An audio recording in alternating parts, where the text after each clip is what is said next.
Hi hello नमस्कार. श्री स्वामी समर्थ. माझ्या आवाजावरून तुमच्या लक्षात आलंच असेल की काहीतरी गडबड आहे. मंडळी, माझे म्हणजे कालचा व्हिडिओ शूट केल्यानंतर तो पोस्ट करायची एवढी पण ताकद नव्हती, कारण आज सकाळपासून मला एवढी ॲसिडिटीचा त्रास, त्याच्यानंतर ताप, डोकं एवढं धरलेलं होतं ना की अक्षरशः व्हिडिओ काढायच्या ह्याच्यातच नव्हते. पण आपलं 21 दिवसांचं चॅलेंज पूर्ण करायचं म्हटल्यावर व्हिडिओ काढण्यासाठी मी उठले शेवटी. आणि आपला पूर्ण शॉर्ट ब्लॉग तुम्हाला म्हणजे माझी तब्येत कशी आहे काय हे ते आता मला बोलताना पण कसं तरी होतं आहे. पण म्हटलं आधीच तर आपण 2 वेळा चुकलो आहेत. आपली कन्सिस्टन्सी ब्रेक झाली आहे 2 दिवसामध्ये, म्हणजे 2 वेळा. तर मला असं वाटलं यावेळेस नाही व्हायला पाहिजे, म्हणून मी हा छोटासा एक व्हिडिओ बनवून टाकते. मला अजिबात बोलण्याची सुद्धा ताकद नाही, कारण खूप वॉमिटिंग, असं डोकं धरलं आहे, त्याच्यामुळे खूप कसं तरी होतंय. आता पण मी बोलते ना तरी पण मला कसं तरी होतंय. पण मी म्हटलं नाही, आपल्याला व्हिडिओ बनवायचा आहे, व्हिडिओ अपलोड करायचा आहे. आता बऱ्यापैकी सगळेजण म्हणतील की बरं वाटत नाही तर आराम कर, कशाला व्हिडिओ बनवते. पण मला काय म्हणायचं मंडळी, मी जर स्वतःला केलेलं प्रॉमिसच पूर्ण नाही करू शकली ना तर त्याचं मला जास्त गिल्ट वाटेल, म्हणून मी हा व्हिडिओ बनवते. कालचा व्हिडिओ शूट केल्यानंतर मला म्हणजे ऑलमोस्ट मी सकाळपर्यंत व्यवस्थित होते, पण नंतर अचानक काय झालं काय माहिती, एकदमच असं मला घाबरल्यासारखं व्हायला लागलं, घाम यायला लागला, ताप आली. बट आता मी लॉंग व्हिडिओमध्ये तेवढं सगळं नाही करू शकली, त्याबद्दल क्षमा असावी. कारण काय होतं, शॉर्ट ब्लॉग बनवायला मला एवढी मेहनत नाही लागत जेवढा लॉंग व्हिडिओ क्रिएट करायला मला मेहनत लागते. तर त्याबद्दल मला क्षमा करा. आणि उद्यापासून मला जर बरं वाटलं तर रेग्युलर व्हिडिओ मी टाकतच राहणार आहे. बोलता पण येत नाही, कन्सिस्टन्सी ब्रेक होणार नाही याची मी जरा काळजी घेण्याचा प्रयत्न करते. पण होतंयच माझ्याकडून ब्रेक, काय करू ना. कधी माझी तब्येत साथ देत नाही, तर कधी वेळेनुसार माझ्याकडून होत नाही व्हिडिओ वगैरे अपलोड करणं. तुम्ही सगळे मला समजून घ्याल हीच आशा आहे.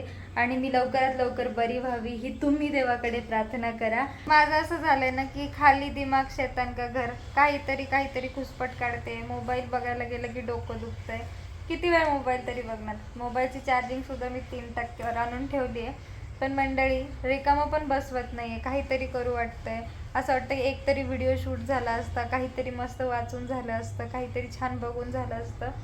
पण डोकं काही मोबाईलमध्ये बघायला गेलं तर डोकं दुखतंय, फोनमध्ये एडिटिंग करायची म्हटली तरी डोकं दुखतंय, काहीतरी वाचावं म्हटलं तर ते म्हणजे वाचायची इच्छाच नाही आहे. उठून काही करायचं म्हटलं तर पाय एवढे दुखताय, हातपाय एवढे दुखताय. कदाचित वॉमिटिंगमुळे माझे हातपाय दुखतात जास्त. पित्त एवढं झालं होतं ना तर काय सांगू तुम्हाला. त्या पित्ताच्या त्रासाचं एक वेळेस ना कुठलाही त्रास सहन होतो, पण तो पित्तामुळे जे शरीराचे डोक्याचे एकदम वाट लागते ना, त्याने सुधरतच नाही. कसं, मला तर याच्या आधी कधी झालेलं नव्हतं. याआधी फक्त एकदा नाशिकला गेली होती ना तेव्हा झालं होतं, आणि त्याच्यानंतर आत्ता लई बेकार त्रास होतो बाबा. आणि त्यातल्या त्यात मी आता परत चहा पिलाय. मला तर काय करावं काय कळत नाही. चहा तर मी सोडत नाही, आणि चहाने एवढा त्रास होतोय. आता खरंच मी खूप कमी चहा करणार आहे, म्हणजे दिवसात एकच चहा पिते, पण त्यातही असे गोंधळ करून ठेवते.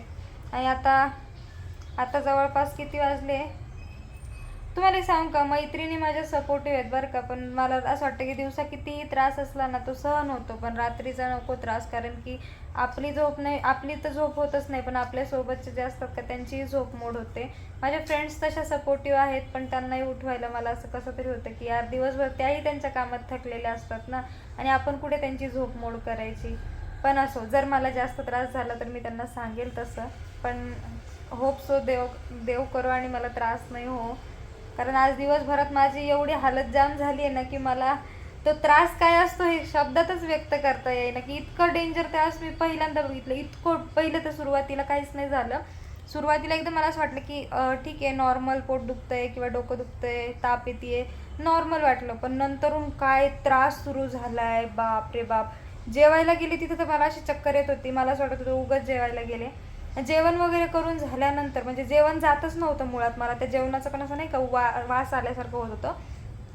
जेवण खाल्लं मी कसं बसं, ताटातलं थोडंफार संपवलं आणि पुढे आली, आणि जी चक्कर यायला लागली. मग नंतर मी मैत्रिणीला कॉल केला, म्हटलं मला खूप चक्कर येते, सहनच होत नाही आहे. आणि मग ती डू नॉट डिस्टर्बला फोन टाकून झोपी जाणार होती, पण तिला माहीत होतं आज माझी तब्येत जरा बरी नाही आहे, मी फोन केल्या केल्या तिने बिचारीने एका कॉलमध्येच उचलून घेतला आणि म्हणे काय झालं. म्हटलं आत्ताच्या आत्ता खाली आहे आणि मला रूमला नेऊन सोड, मला एवढी चक्कर येते. म्हटलं माझ्याने सहनच होत नाही. ती बिचारी धावत पळत आली आणि मला सोडायला 5 मिनिटाच्या अंतरावर आम्ही चालत आलो असू आणि मला डायरेक्ट ते पित्त वाढल्यामुळे जास्तच डोकं फिरायला लागलं आणि वॉमिटिंग स्टार्ट झाली.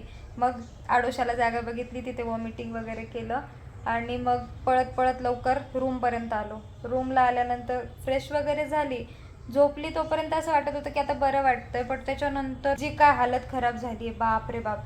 सगळा त्रास सहन होईल बरं का, पण हा पित्ताचा त्रास लई बेकार बरं का. इतका डेंजर त्रास होता ना की ताप वाढली, डोकं दुखतंय, हातपाय दुखतंय, इतकं बेकार झालं. त्याच्यानंतर मग माझी दुसरी फ्रेंड आली, मग ती बोलली खाली आपण चहा वगैरे घेऊ. मग थोडासा चहा वगैरे घेतल्यानंतर वाटलं की चला थोडं बेटर फील करते आहे. मग लगेच काय केलं आम्ही, तिकडून येताना मी दूध वगैरे घेऊन आली, गोळ्या वगैरे तर आधीच घेतलेल्या होत्या. त्याच्यानंतर म्हटलं चला आता नॉर्मल वाटतंय. आता आल्याच्या नंतर पण थोडं फिरायला लागलेलं होतं, पण आता मी परत चहा घेतला. त्या ॲसिडिटीचा त्रास एवढा आहे आणि त्यात मी चहाच घेते सारखी सारखी. फक्त एवढी प्रार्थना देवाकडे करा की मला आता बरं वाटावं, कारण खायची भीती वाटते हो. खाल्लं की असं वाटतं की वॉमिटिंग होईल, त्यामुळे मी खात नाही आहे. बरं आता तुम्ही एक काम करा, लय वेळची बडबड करते, हात खूप दुखायला लागला आहे, आधीच हातपाय दुखत आहेत, आजारी आहे, त्यातल्या त्यात मी व्हिडिओ बनवते. जर व्हिडिओ आवडला असेल लाईक करा, शेअर करा, सबस्क्राईब करायला विसरू नका. लाईक शेअर सबस्क्राईबचे पैसे लागत नाहीत, पैसे लागतात ते स्माईल करायचे, बोलण्याचे, ते पण फ्रीमध्ये असतात, त्यालाही पैसे लागत नाहीत. जर तुम्हाला माझ्या चेहऱ्यावर अशी स्माईल बघायची आहे तर लाईक करा, शेअर करा, सबस्क्राईब करा. Bye bye.